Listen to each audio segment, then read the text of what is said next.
कृष्ण गोविंद हरे मुरारे, हे नाथ नारायण वासुदेव, हे नाथ नारायण वासुदेव, हे नाथ नारायण वासुदेव, श्रीनाथ नारायण वासुदेव, हे नाथ नारायण वासुदेव, श्री कृष्ण गोविंद हरे मुरारे, हे नाथ नारायण वासुदेव, हरे राम राम राम हरे हरे, हरे कृष्ण कृष्ण कृष्ण हरे हरे, हरे राम राम राम हरे हरे, हरे कृष्ण कृष्ण कृष्ण हरे हरे, हरे राम राम राम हरे हरे, हरे कृष्ण कृष्ण कृष्ण हरे हरे। श्री कृष्ण। कल की कथा में हम लोग सुन रहे थे कि भगवान मुचकुंद से कहे कि जो कुछ भी मांगना है मांग लो, तुम्हारी सारी अभिलाषाएं मैं पूर्ण कर दूंगा। श्री सुखदेव जी कहते हैं, जब भगवान श्री कृष्ण ने इस प्रकार कहा तब राजा मुचकुंद को वृद्ध गर्ग का यह कथन याद आ गया कि यदुवंश में भगवान अवतीर्ण होने वाले हैं। वे जान गए कि ये स्वयं भगवान नारायण हैं। आनंद से भरकर उन्होंने भगवान के चरणों में प्रणाम किया और इस प्रकार स्तुति की। मुचकुंद ने कहा, प्रभु, जगत के सभी प्राणी आपकी माया से अत्यंत मोहित हो रहे हैं। वे आपसे विमुख होकर अनर्थ में ही फंसे रहते हैं और आपका भजन नहीं करते। वे सुख के लिए घर गृहस्थी के उन झंझटों में फंस जाते हैं जो सारे दुखों के मूल स्रोत है। इस तरह स्त्री और पुरुष सभी ठगे जा रहे हैं। इस पाप रूप संसार से सर्वथा रहित प्रभु, यह भूमि अत्यंत पवित्र कर्म भूमि है। इसमें मनुष्य का जन्म होना अत्यंत दुर्लभ है। मनुष्य जीवन इतना पूर्ण है कि उसमें भजन के लिए कोई भी असुविधा नहीं है।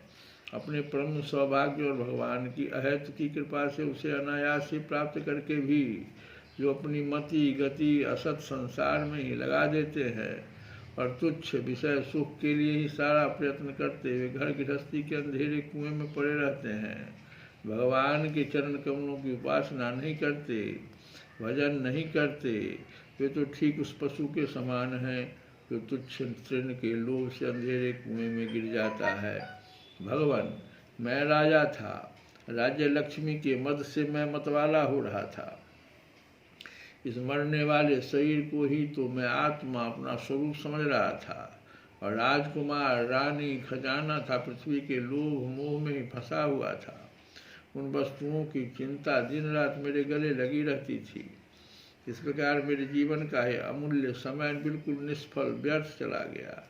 जो शरीर प्रत्यक्ष ही घड़े और भीत के समान मिट्टी का है और दृश्य होने के कारण उन्हीं के समान अपने से अलग भी है, उसी को मैंने अपना स्वरूप मान लिया था और फिर अपने को मान बैठा था नरदेव। इस प्रकार मैंने मदांध होकर आपको तो कुछ समझा ही नहीं। रथ, हाथी, घोड़े और पैदल की चतुरंगिनी सेना था। सेनापतियों से घिरकर मैं पृथ्वी में इधर उधर घूमता रहता। मुझे यह करना चाहिए और यह नहीं करना चाहिए, इस प्रकार विविध कर्तव्य और अकर्तव्यों की चिंता में पड़कर मनुष्य अपने एकमात्र कर्तव्य भगवत प्राप्ति से विमुख होकर प्रमत्त हो जाता है। बहुत अच्छी बात, यही बहुत अच्छी बात है हम लोगों के लिए कि मनुष्य जो है मुझे यह करना चाहिए और यह नहीं करना चाहिए, इस प्रकार विविध कर्तव्य और अकर्तव्यों की चिंता में पड़कर अपने कर्तव्य जो मूल कर्तव्य है भगवत प्राप्ति, उससे विमुख होकर प्रमत्त हो जाता है और सावधान हो जाता है।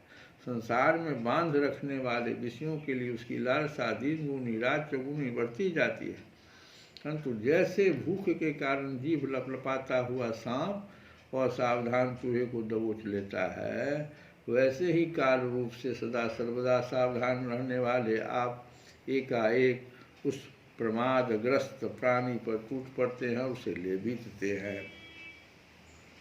जो पहले सोने के रथों पर अथवा बड़े बड़े गजराजों पर चढ़कर चलता था और नरदेव कहलाता था, वही शरीर आपके अबाध काल का ग्रास बनकर बाहर फेंक देने पर पक्षियों की विष्ठा, धरती में गाड़ देने पर सरकर कीड़ा और आग में जला देने पर राख का ढेर बन जाता है। तीनों प्रकार से जो करते हैं लोग, बाहर फेंक देते हैं पक्षियों की विष्ठा हो जाती है, धरती में गाड़ देने पर सरकर कीड़ा, आग में जला देते हम लोग तो राख ढेर बन जाता है। प्रभु जिसने सारी दिशाओं पर विजय प्राप्त कर ली है और जिससे लड़ने वाला संसार में कोई रह नहीं गया है, जो श्रेष्ठ सिंहासन पर बैठता है और बड़े बड़े नरपति जो पहले उसके समान थे अब जिसके चरणों में सिर झुकाते हैं, वही पुरुष जब विषय सुख भोगने के लिए जो घर गृहस्थी की एक विशेष वस्तु है स्त्रियों के पास जाता है, तब उनके हाथ का खिलौना उनका पालतू पशु बन जाता है। बहुत से लोग विषय भोग छोड़कर पुनः राज्य आदि भोग मिलने की इच्छा से ही दान पुण्य करते हैं और फिर जन्म लेकर सबसे बड़ा परम स्वतंत्र सम्राट हूँ ऐसी कामना रखकर तपस्या में भली भांति स्थित हो शुभ कर्म करते हैं। इस प्रकार जिसकी तृष्णा बढ़ी हुई है वो कदापि सुखी नहीं हो सकता। अपने स्वरूप में एक रस स्थित रहने वाले भगवान जीवन आदि काल से जन्म मृत्यु रूप संसार के चक्कर में भटक रहा है। जब उस चक्कर से छूटने का समय आता है तब उसे सत्संग प्राप्त होता है। जब जीव को संसार के चक्कर से छूटने का समय आता है उसी समय उसे सत्संग प्राप्त होता है। सत्संग कितना बहुत ही ये सत्संग समझो कि हम लोगों के लिए बहुत मुश्किल से मिला है। यह निश्चय है कि जिस क्षण सत्संग प्राप्त होता है उसी क्षण संतों के आश्रय कार्य कारण रूप जगत के एकमात्र स्वामी आप में जीव की बुद्धि अत्यंत दृढ़ता से लग जाती है। भगवान मैं तो ऐसा समझता हूँ कि आपने मेरे ऊपर परम अनुग्रह की वर्षा की, क्योंकि बिना किसी परिश्रम के अनायास ही मेरे राज्य का बंधन टूट गया। साधु स्वभाव के चक्रवर्ती राजा भी जब अपना राज्य छोड़कर एकांत में भजन साधन करने के उद्देश्य से वन में जाना चाहते हैं तब उसके ममता बंधन से मुक्त होने के लिए बड़े प्रेम से आपसे प्रार्थना किया करते हैं। अंतर्यामी प्रभु आपसे क्या छिपा है, मैं आपके चरणों की सेवा का अतिरिक्त और कोई भी वर नहीं चाहता, क्योंकि जिनके पास किसी प्रकार का संग्रह परिग्रह नहीं है अथवा जो उसके अभिमान से रहित है वे लोग भी केवल उसी के लिए प्रार्थना करते रहते हैं। भगवान भला बतलाइए तो सही, मोक्ष देने वाले आपकी आराधना करके ऐसा कौन श्रेष्ठ पुरुष होगा जो अपने को बांधने वाले सांसारिक विषयों का वर मांगे। इसलिए प्रभु मैं सत्वगुण रजोगुण और तमोगुण से संबंध रखने वाली समस्त कामनाओं को छोड़कर केवल माया के लेस मात्र संबंध से रहित गुणातीत एक अद्वितीय चित्त स्वरूप परम पुरुष आपकी शरण ग्रहण करता हूँ। भगवान मैं अनादिकाल से अपने कर्म फलों को भोगते भोगते अत्यंत आर्त हो रहा था। उनकी दुखद ज्वाला रात दिन मुझे जलाती रहती थी। मेरे 6 शत्रु, 5 इंद्रिय और 1 मन कभी शांत न होते थे। उनकी विषयों की प्यास बढ़ती ही जा रही थी। कभी किसी प्रकार एक क्षण के लिए भी मुझे शांति न मिलती। शरणदाता अब मैं आपके भय मृत्यु और शोक से रहित चरण कमलों की शरण में आया हूँ।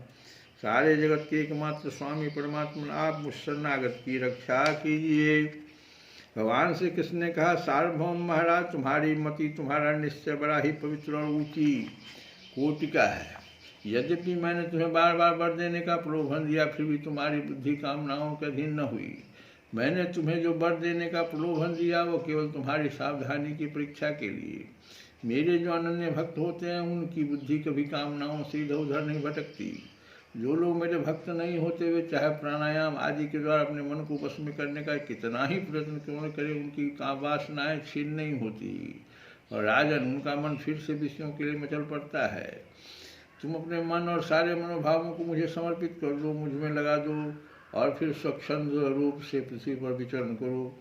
मुझ में तुम्हारी विषय वासना शून्य निर्मल भक्ति सदा बनी रहेगी। तुमने क्षत्रिय धर्म का आचरण करते समय शिकार आदि के अवसरों पर बहुत से पशुओं का वध किया है। अब एकाग्र चित्त से मेरी उपासना करते हुए तपस्या के द्वारा उस पाप को धो डालो। राजन, अगले जन्म में तुम ब्राह्मण बनोगे और समस्त प्राणियों के सत्य हितैषी परम सुहृद होगे, तब फिर मुझ विशुद्ध विज्ञान घन परमात्मा को प्राप्त करोगे। श्री कृष्ण गोविंद रे मुरारे नाथ